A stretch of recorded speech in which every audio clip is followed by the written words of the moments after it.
Have you ever tossed a rock into a pond and watched it plop straight to the bottom? But when you set a toy boat on the same pond, it floats calmly on the surface?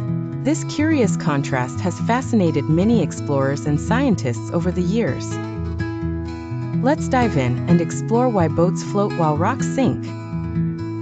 Imagine the pond as a magical pillow of water. Everything you place on it has weight, like when you lie on your bed. If the pillow is strong enough to hold you, then you relax on it just fine, but if you're too heavy, you might sink right through. Boats and rocks interact with water in this way too. When you put a rock into the water, the rock is quite heavy and dense, much like an overstuffed pillow.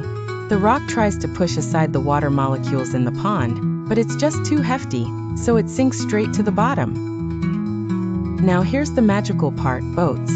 Boats are designed to be light and spread their weight over a wide area, kind of like a giant, fluffy pillow stuffed with air. This design allows them to push away more of the water below them, supporting their weight. The boat isn't pressing too hard on any particular part of the water, so it gently floats atop the surface. The trick to floating is all about balancing forces.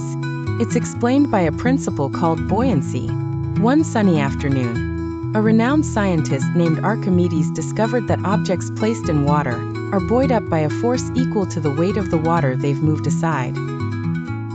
So, if a boat can move aside enough water to equal its weight, it balances on the surface effortlessly. Rocks don't float because they can't move aside enough water to match their weight. So instead of bobbing on top, they plummet to the bottom.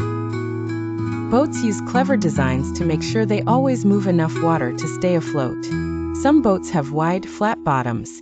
Others are shaped like teardrops. It's all about making sure the squeezing pillow of water beneath them can hold them up.